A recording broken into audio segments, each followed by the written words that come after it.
ശ്രീകൃഷ്ണായ നമ. ഓ നമോ ഭഗവതേ വാസുദേവായ. ശ്രീമദ്ഭാഗവത മഹാപുരാണം പ്രഥമസ്കന്ധം 3-ാമത്തെ അധ്യായം 19-ാമത്തെ ശ്ലോകം 9-ാമത്തെ ഭാഗമായിട്ട് പറയണു.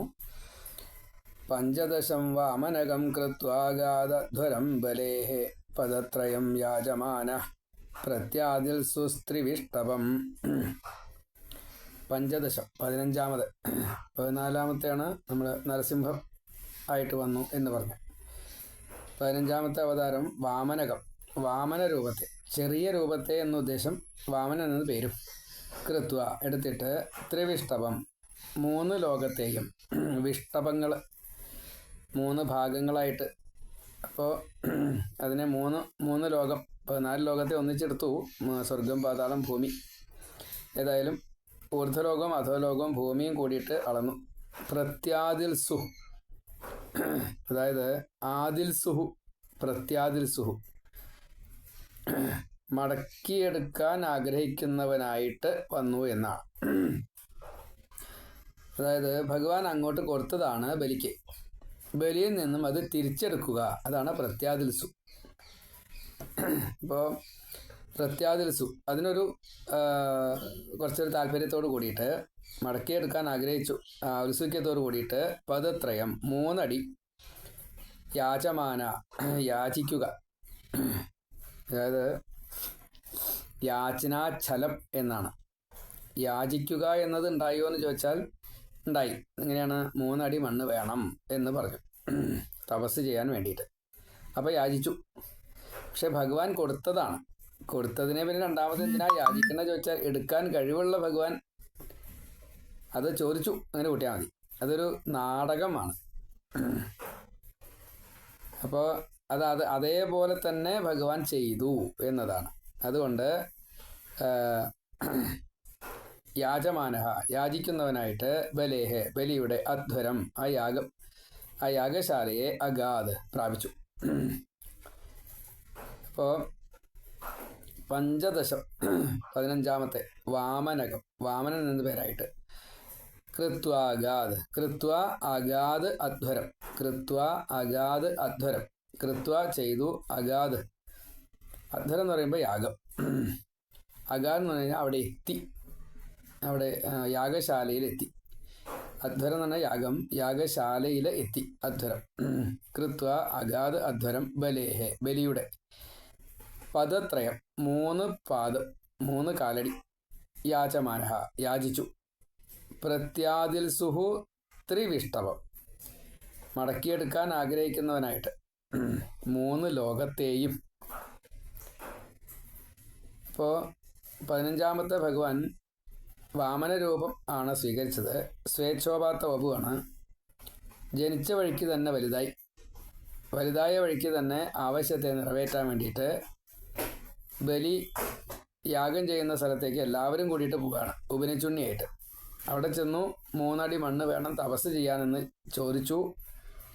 ചോദിച്ചപ്പോൾ 3 അടി പോരാ, കുറച്ചുകൂടി വാങ്ങിക്കോളൂ, വേറൊരാളോട് നീ ചോദിക്കേണ്ടല്ലോ എന്ന് പറഞ്ഞപ്പോൾ എനിക്ക് വേണ്ട, ആവശ്യമുള്ളതേ വേണ്ടു. അവിടെയാണ് പ്രശ്നം. ആവശ്യമുള്ളതേ വേണ്ടു വെച്ചാൽ ബലിയുടെ ആകെ 3 അടി മണ്ണേ ഉള്ളൂ. ഊർധ്വലോകം, അധോലോകം, ഭൂമിയും കൂടിയിട്ട് 3 ലോകം. ഈ 3 ലോകത്തെ മണ്ണേ ബലിയുടെ ഉള്ളൂ. 4-മതൊരടി ചോദിച്ചാൽ എവിടെയാക്കിയാ? അപ്പം അതുകൊണ്ട് 4-മത് ചോദിച്ചില്ല, 3 അടിയേ ചോദിച്ചുള്ളൂ.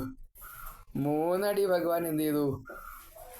ഭൂമിയും താഴെയും കൂടിയിട്ട് 1 അടി കൊണ്ട് അളന്നു. പിന്നെ കൈകളും ദേഹത്തിൻ്റെ വലിപ്പം കൂടിയിട്ട് അന്തരീക്ഷം തൊട്ടുള്ള കാര്യങ്ങളൊക്കെ അളന്നു. 2-മത്തെ അടി ഊർധ്വലോകം മുഴുവൻ അളന്നു. 14 ലോകം, ബ്രഹ്മാവിൻ്റെ ലോകത്തിലെത്തിയെന്ന സത്യലോകം, അത് ഭേദിച്ചു തള്ളവരലുകൊണ്ട്. അപ്പോഴാണ് ഭഗവാൻ തൃപ്പാദം കഴുകി കമണ്ടലിലെ ജലം കൊണ്ട് ബ്രഹ്മാവിൻ്റെ ആ പാദതീർത്ഥം അങ്ങനെ ബ്രഹ്മാണ്ടം മുഴുവൻ ഒഴുകി അത് ഗംഗ ആയിട്ട് മാറി എന്നതാണ്. ഭഗവാൻ സൂത്രക്കാരനാണ്, ബലി സൂത്രക്കാരനാണ്, ശുക്രാചാര്യനും സൂത്രക്കാരനാണ്, അതിഥിയും സൂത്രക്കാരിയാണ്, അതേപോലെ ഇന്ദ്രനും സൂത്രക്കാരനാണ്. നോക്കണേ, ഒരു യുദ്ധം ഉണ്ടായില്ല, മറ്റെന്തെങ്കിലും തരത്തിലുള്ള കശപിശകളൊന്നും ഉണ്ടായില്ല. അപ്പോൾ ബലിയുടെ ഭക്തിയാണ് അതിന് തടസ്സമായിട്ട് നിന്നത്. അതല്ലാച്ച യുദ്ധ കാര്യങ്ങളൊക്കെ ഉണ്ടാവുക. എന്നിട്ട് പിന്നെ യുദ്ധം ഉണ്ടായിട്ടോ, അത് വേറെ വിഷയം. ആ യുദ്ധത്തിന് വിലയില്ല. ഇവിടെ ബലിയുടെ ഈ ഭക്തി കാരണം കൊണ്ട് ഭഗവാൻ പറഞ്ഞു, അമ്മ ഇപ്പം ചിന്തിക്കുന്നത് ശരിയല്ല എന്നാ. അതായത് ഈ അസുരന്മാരുടെ വധം ഞാൻ അഥവാ ചെയ്യുകയാണെങ്കിൽ അവരുടെ ഭാര്യമാര്, അവരുടെ കുട്ടികൾ ഒക്കെ അനാഥരാവും, അവർ കരയും. ആ കരച്ചിൽ അമ്മ കേൾക്കണ്ട. അമ്മ അങ്ങനെ കരയേണ്ട ഒരാളല്ല.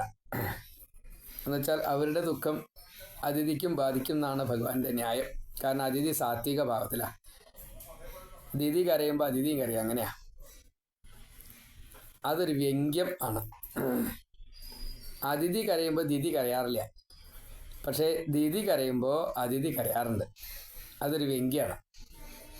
ഇപ്പോൾ ഭഗവാൻ ഇവിടെ പറഞ്ഞത് എന്താ വെച്ചാൽ, അതുകൊണ്ട് നമുക്ക് പരിഹാരം കാണാം. അത് എങ്ങനെ കാണണം എന്നുള്ളത് നമുക്ക് ഞാൻ ചിന്തിച്ചോളാം. ഭർത്താവിനെ ഞാനായിട്ട് കണ്ടോളൂ. അങ്ങനെ കശ്യപനെ ഭഗവാനായിട്ട് കണ്ടു. അപ്പോൾ അതിൽ ഉണ്ടായിട്ടുള്ള ഉണ്ണിയാണ്. അത് 15ാമത്തെ അവതാര സ്വരൂപമായിട്ട് ഭഗവാൻ എടുത്തു. ഇന്നത്തെ നമ്മുടെ ഈ ത്രിവിക്രമ ബ്രഹ്മാണ്ടം എന്നാണ് നമ്മുടെ ബ്രഹ്മാണ്ടത്തിന് പറയുക. എല്ലാ ബ്രഹ്മാണ്ടത്തിനും ഒരേ പേരല്ല. നമ്മളിപ്പോൾ ജീവിക്കുന്ന ഈ ബ്രഹ്മാണ്ടത്തിന് ത്രിവിക്രമ ബ്രഹ്മാണ്ടം എന്നാ പറയുക. അത് ഈ വാമൻ ഇങ്ങനെ അളന്ന് എടുത്തപ്പോഴാണ് ത്രിവിക്രമ ബ്രഹ്മാണ്ടം ആയത്.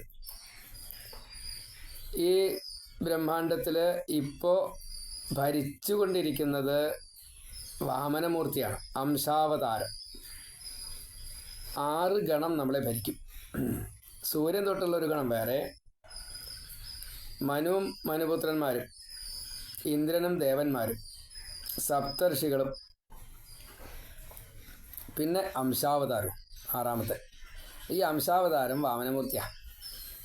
അപ്പോൾ ആ വാമനമൂർത്തിയാണ് ഇപ്പം നമ്മളെ ഭരിച്ചുകൊണ്ടിരിക്കുന്നത്. ലൗകികമായിട്ടുള്ള രീതിയിലുള്ള ഗണം ആണ് സൂര്യൻ, പാമ്പ്, അപ്സരസ്, ഋഷി, ഇങ്ങനെയുള്ളതൊക്കെ കൂടിയിട്ട് അതിലെല്ലാവരും ഉണ്ട്. അത് ലൗകിക. ഇത് ഈശ്വരപരമായിട്ട് പറയുമ്പോൾ ഇങ്ങനെയാണ് പറയുക.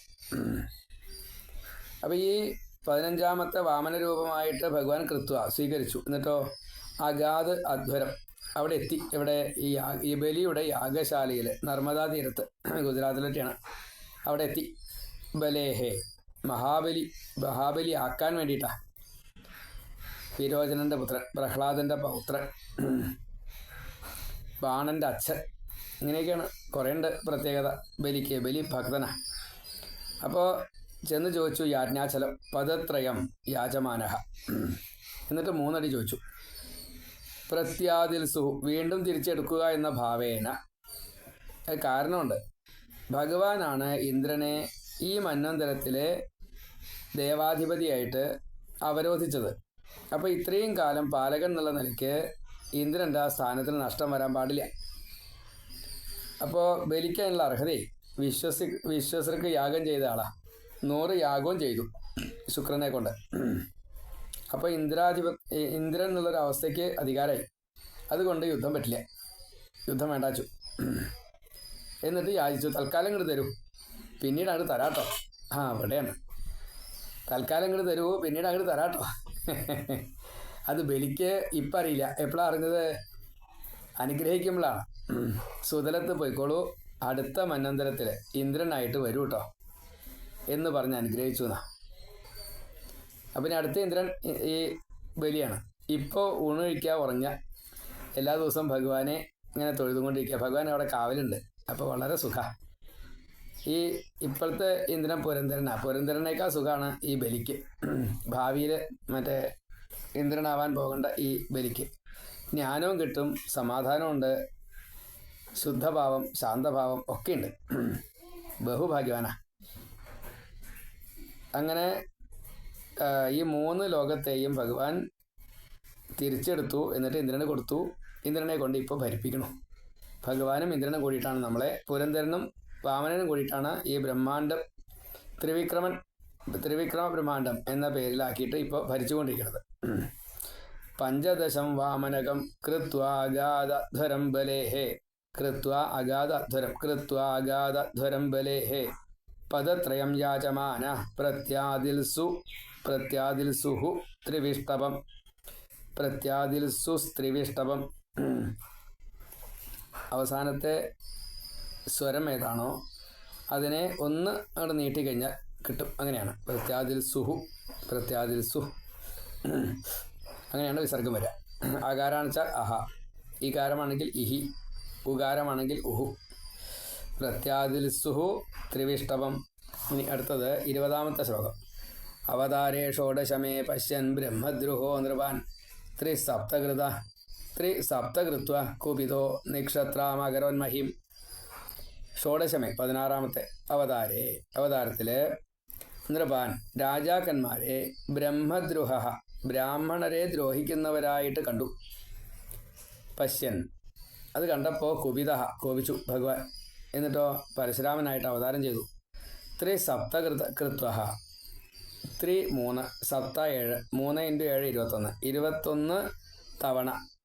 ത്രിസപ്തകൃത്വ 21 തവണ ചെയ്തു. എന്ത്? മഹീം നിക്ഷത്രാം. മഹി ഭൂമിയെ നിക്ഷത്രാം ക്ഷത്രിയൻ വേണ്ട എന്ന രീതിയിൽ അകരോത് ചെയ്തു. അപ്പോൾ അവതാരേ ഷോഡശമേ അവതാരം 16ാമത്തെ ആയപ്പോൾ പശ്യൻ ഭഗവാൻ അത് കണ്ടു. എന്താ കണ്ടത്? ബ്രഹ്മദ്രുഹോ നൃപാൻ. നൃപാൻ ബ്രാഹ്മണരെ ദ്രോഹിക്കുന്നതായിട്ടുള്ള രാജാക്കന്മാരെ കണ്ടു. ത്രിസപ്തകൃത്വ 3 × 7 21 കൃത്വ 21 തവണ ചെയ്തു. കുപിത ദേഷ്യം ശുണ്ഠി എടുത്തിട്ടാണ് ചെയ്ത്. നിക്ഷത്രാം ക്ഷത്രിയന്മാർ ഇനി വേണ്ട എന്ന രീതിയിൽ അകരോത് മഹീം ഭൂമിയെ ഭരിക്കാൻ രാജാക്കന്മാർ വേണ്ട എന്ന് നിശ്ചയിച്ചു എന്നാണ്. ഇപ്പോൾ 16ാമത്തെ അവതാരം പരശുരാമാവതാരം. ബ്രാഹ്മണരെ ദ്രോഹിച്ചു കഴിഞ്ഞാൽ ഭഗവാന്റെ അവതാരം ഉണ്ടാവും. അപ്പോൾ ദ്രോഹിക്കുന്നവരെ മുഴുവൻ ഭഗവാൻ വധിക്കുക തന്നെ ചെയ്യും. നിഗ്രഹാനുഗ്രഹം എന്നാണ് പറയുക. എങ്കിലും നിഗ്രഹാനുഗ്രഹമാണോ വധാണോ ചോദിച്ചാൽ നിശ്ചയില്ല. ഭഗവാന്റെ തൃക്കൈ കൊണ്ട് മരിച്ചാൽ അത് മുക്തിയാണ്. ദൈവമാവട്ടെ, അത് ഉറപ്പാണ്. ബ്രാഹ്മണരെ ദ്രോഹിക്കരുത്. ബ്രാഹ്മണൻ ആ രീതിയിൽ ജീവിക്കുന്ന അനവധി ആൾക്കാരുണ്ട്. ഭക്തന്മാരെ ദ്രോഹിക്കരുത്. ബലമില്ലാത്തവരെ ദ്രോഹിക്കരുത്. സ്ത്രീകളെ, കുട്ടികളെ, ദീനരെ ഒന്നും ദ്രോഹിക്കരുത്. കലികാലത്തിൽ ഇതൊക്കെ ഉണ്ടാവുന്ന. അപ്പോൾ നമുക്ക് തോന്നുകയാണ് നമ്മൾ ഭഗവാന് വേണ്ടിയിട്ട് അത് ചെയ്യണു ഇത് ചെയ്യണു, എന്നിട്ട് നമ്മളിങ്ങനെ ദ്രോഹിക്കപ്പെടുന്നുണ്ടല്ലോ. അപ്പോൾ അത് കലികാലമായതുകൊണ്ടാണ്. ദ്രോഹമായിട്ട് നമുക്ക് തോന്നപ്പെടുന്നു എന്നേ ഉള്ളൂ. അവർ നമ്മളെ ദ്രോഹിക്കുന്നു എന്ന് നമുക്ക് തോന്നണമെന്നേ ഉള്ളൂ. സത്യം ഇതിൻ്റെ പൂർവ്വജന്മകൃതമായിട്ട് നമുക്ക് കുറച്ച് അനുഭവിക്കാൻ യോഗമുണ്ട്. അത് അനുഭവിച്ചേ മതിയാകൂ. ദുര്യോധനൻ കർണനോട് ചോദിക്കുന്ന ഒരു ചോദ്യമുണ്ട്. ഈ കുട്ടികളൊക്കെ വിദ്യാഭ്യാസം കഴിഞ്ഞ് വന്നപ്പോൾ ഒരു പരീക്ഷണം. അപ്പോൾ അവിടെ ആയുധ പരീക്ഷണം ഉണ്ടായത്. അപ്പോൾ അതിൽ കർണനും ഒടുക്കം പങ്കെടുത്തു. അവകാശമില്ലാണ്ട് കർണൻ പങ്കെടുത്തപ്പോൾ അത് ശരിയല്ല എന്ന് മനസ്സിലായി, ഒഴിവാക്കി. അപ്പോൾ ഇതുപോലെയുള്ള പല സന്ദർഭങ്ങളിലും കർണന് ഈ അർജുനനെ വെല്ലാനുള്ള കഴിവുണ്ട്, പരശുരാമൻ്റെ ശിഷ്യനാണ് എന്നൊക്കെ മനസ്സിലായപ്പോൾ ദുര്യോധനൻ ആദ്യമായിട്ട് ചെയ്തത് ഒരു തൻ്റേതായിട്ട് സ്വകാര്യമായിട്ടൊരു അംഗരാജ്യമുണ്ട് ചെറുത്, അതിൻ്റെ രാജാവാക്കി മാറ്റി. അതിനുശേഷം എന്നും എൻ്റെ കൂടെ നിൽക്കണം എന്ന് പറഞ്ഞു, സുഹൃത്തായിട്ട് നിൽക്കണം. അപ്പോൾ സ്നേഹബന്ധത്തിന് മുറിവ് വരാൻ പാടില്ലാത്ത രീതിയിൽ അടിമയാക്കുക എന്നൊരു ചതി അവിടെ പ്രയോഗിച്ചു. അപ്പോൾ നിബന്ധന വെച്ചുകൊണ്ടാണ് ചെയ്തതെന്നാ. എൻ്റെ സുഹൃത്താവണമെങ്കിൽ അങ്ങയ്ക്കൊരു യോഗ്യത വേണം എന്ന് കർണനോട് ദുര്യോധനൻ പറഞ്ഞു. എന്താണെന്നല്ലേ, അങ്ങ് ധർമ്മത്തെ ലംഘിക്കണം. ധർമ്മലംഘനം ചെയ്യുന്ന ഒരാൾക്ക് മാത്രമേ എൻ്റെ സുഹൃത്തായിട്ടിരിക്കാൻ പറ്റുള്ളൂ. അധർമ്മം ചെയ്യണം, അഥവാ അധർമ്മത്തിനെ എതിർക്കരുത്. ഇപ്പം ഞങ്ങൾ അധർമ്മം ചെയ്യുമ്പോൾ ഞങ്ങളെ എതിർക്കരുത്. സുഹൃത്താകുമ്പോൾ അങ്ങനെ വരും, ചിലപ്പോൾ സംഭവിക്കും. നേർമാർഗത്തിലേക്ക് നയിക്കാൻ വേണ്ടിയിട്ട് അപ്പോൾ ദുര്യോധനൻ കർണനോട് നിബന്ധന വെച്ചത് എൻ്റേത് മുഴുവൻ തന്നാലും എനിക്ക് വിരോധമില്ല, പക്ഷെ അങ്ങ് ധർമ്മത്തെ ഒരിക്കലും ന്യായീകരിക്കരുത്, അധർമ്മത്തിന് കൂട്ടു നിൽക്കണം, പറ്റുമോ എന്ന് ചോദിച്ചു. ആദ്യമേ തന്നെ അടിമയായിപ്പോയി കർണൻ, അതുകൊണ്ട് ആവാന്ന് പറഞ്ഞു. പരശുരാമൻ ഒടുക്കം വേണ്ടപ്പോൾ ഈ വിദ്യ തോന്നില്ല കേട്ടോ, അങ്ങനെ ഒരു കുഴപ്പമുണ്ട് എന്ന് പറഞ്ഞു. ശപിച്ചിട്ടൊന്നുമില്ല കേട്ടോ. ദ്രോണരെ വിദ്യ നിഷേധിച്ചു, മറ്റ് പല ഗുരുക്കന്മാരും വിദ്യ നിഷേധിച്ചു, സൂതൻ്റെ പുത്രനായതുകൊണ്ട്. അപ്പം അതിൻ്റെ ഒരു അപകർഷതാബോധം ഈ രാജാവ് ആക്കുക വഴി അതില്ലാണ്ടേ. അപ്പോൾ എല്ലാവരോടും ഒരു ദേഷ്യം ഉണ്ടായിരുന്നു. ആ ദേഷ്യം അതിങ്ങനെയായിപ്പോയി, അതൊരു വിധിയാണ്. കർണൻ്റെ പൂർവ്വജന്മത്തിൽ സഹസ്രകവചനായിരുന്നു. ആ സഹസ്രകവചൻ്റെ 999 മരണവും നരനാരായണന്മാരാൽ കഴിഞ്ഞു. നരൻ കൃഷ്ണനും നരൻ അർജുനനും നാരായണൻ കൃഷ്ണനുമാണ്. അപ്പോൾ നരൻ്റെ കൈ കൊണ്ടാണ് ഇനി മരിക്കേണ്ടത്. അപ്പോൾ അതിന് വന്നിരിക്കുകയാണ്. ഇത്രയും കൊല്ലത്തെ ഭഗവാനുമായിട്ടുള്ള സമ്പർക്കം കാരണം മനസ്സ് മാറി ശുദ്ധമായി ഉണ്ടായിരുന്നു. സമ്പാദിച്ചത് മുഴുവൻ ഇനി തനിക്ക് ആവശ്യമില്ല. അപ്പോൾ സഹസ്രകവചൻ ഈ ഭൂമി മുഴുവൻ സ്വന്തമാക്കിയാളാ, ഭൂമിയല്ല 14 ലോകം സ്വന്തമാക്കിയാളാ. ഇനി തനിക്കൊന്നും ആവശ്യമില്ല, മുക്തി കിട്ടാറായി. അപ്പോൾ ദാനം കൊടുക്കുകയാണ് ഫുള്ള്. അത് ഈ ജന്മത്തിലാണ് ഉണ്ടായത്. അന്ന് ദാനം കൊടുത്തില്ല, ഈ ജന്മത്തിൽ ദാനം കൊടുക്കുക. അപ്പോൾ ദാനം കൊടുത്തപ്പോൾ ഫുള്ള് ദാനം കൊടുത്തു. എന്ത് കിട്ടിയാലും ഒന്നും എടുത്തേക്കില്ല. ദാനം ഒരു തപസ്സായിട്ട് മാറ്റി. അപ്പോൾ അതുകൊണ്ട് മുക്തിക്ക് അർഹത നേടി. അതല്ലാച്ചാൽ ചിലപ്പോൾ മുക്തി കിട്ടില്ല, ഒന്നും ബാക്കി ഉണ്ടാവാൻ പാടില്ല. അധികാരമില്ല. അംഗരാജാത്തിന് അധികാരമാണ്, പക്ഷേ സാമന്തരാജാവാ. സമ്പാദ്യങ്ങളൊക്കെ അപ്പളേക്കപ്പളെ ബ്രാഹ്മണർക്ക് ദാനം ചെയ്തു എന്നാ പ്രത്യേകം പറയുന്നുണ്ട്. എല്ലാവർക്കും കൊടുക്കും, ബ്രാഹ്മണർക്ക് കൂടുതൽ കൊടുക്കും. അങ്ങനെ താൻ ചെയ്യുന്ന അഥവാ എന്തെങ്കിലും ഈ ദുര്യോധനനുമായിട്ടുള്ള പങ്ക് കച്ചവടത്തിൽ എന്തെങ്കിലും ദോഷങ്ങൾ വന്നു വെച്ചാൽ അത് തീർക്കാൻ വേണ്ടി ദാനത്തെ ഭഗവാൻ ഒരു പ്രതിഫലമായിട്ട് സ്വീകരിച്ചു. ബ്രാഹ്മണർക്ക് കൊടുക്കുന്ന ആ ദാനം മതി എന്ന് കർണനെ ശരിക്കും അനുഗ്രഹിക്കുക ചെയ്തത്. ആ അവതാരമാണ് ഇവിടെ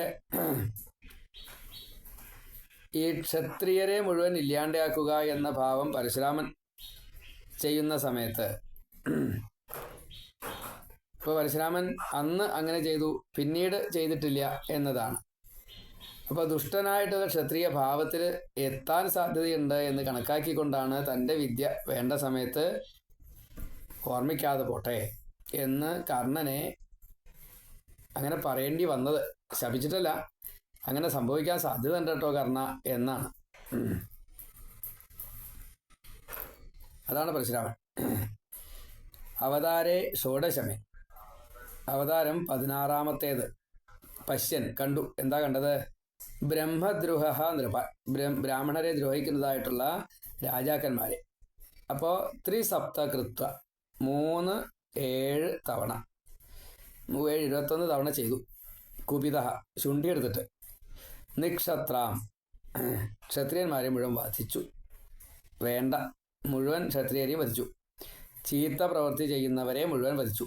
നല്ലവരെ വിട്ടുണ്ട്, കുഴപ്പമില്ല. ആകരോത് മഹീം, ആഗ്രഹം ചെയ്തു. മഹീം ഭൂമിയെ ക്ഷത്രിയന്മാരില്ലാത്ത അവസ്ഥയിലേക്ക് എത്തിച്ചു. അപ്പോൾ 16ാമത്തെ അവതാരത്തിൽ ഭഗവാൻ ഈ രാജ്യഭരണം ശരിയല്ലാത്ത രീതിയിൽ നയം സാത്വികമല്ലെങ്കിൽ ആ രാജാവിനെ വധിക്കുക എന്നത് കാർത്തവീര്യാർജുന വധം ചെയ്തതിന് ശേഷം കുട്ടികളെ കൂടി വധിക്കുന്ന, മക്കളെ വധിക്കുന്നതായിട്ട് രംഗത്ത് ഇങ്ങനെ 21 വട്ടം ഭൂമി ചുറ്റി ക്ഷത്രിയരെ മുഴുവൻ ഇല്ലാണ്ടാക്കി. അപ്പോൾ അത് എന്നും ഭഗവാൻ ചെയ്തുകൊണ്ടിരിക്കും. അപ്പോൾ ഇന്നും പരശുരാമനുണ്ട്, മന്ദരപർവ്വതത്തിൽ തപസ് ചെയ്തുകൊണ്ടിരിക്കുന്നുണ്ട്. ഭഗവാൻ നേരിട്ട് വരില്ല, കലികാലത്തിൽ പ്രത്യക്ഷമില്ല. അപ്പം അതുകൊണ്ട് ബ്രാഹ്മണരെ ദ്രോഹിക്കുന്നവർക്ക് നാശം ഉറപ്പാണ്. ഭാഗവതപ്രകാരം അങ്ങനെയാണ്. അവതാരേ ഷോഡശമേ പശ്യൻ ബ്രഹ്മദ്രുഹോ നൃപാൻ ത്രിസപ്തകൃത്വ കുപിതോ നിക്ഷത്രാം അകരോന്മഹീം. ഇനി 20ാമത്തെ ശ്ലോകം. ഇനി 21ാമത്തെ ശ്ലോകം വ്യാസൻ്റെ ജന്മം. അത് നാളെ പറയാം. നാരായണ നാരായണ നാരായണ.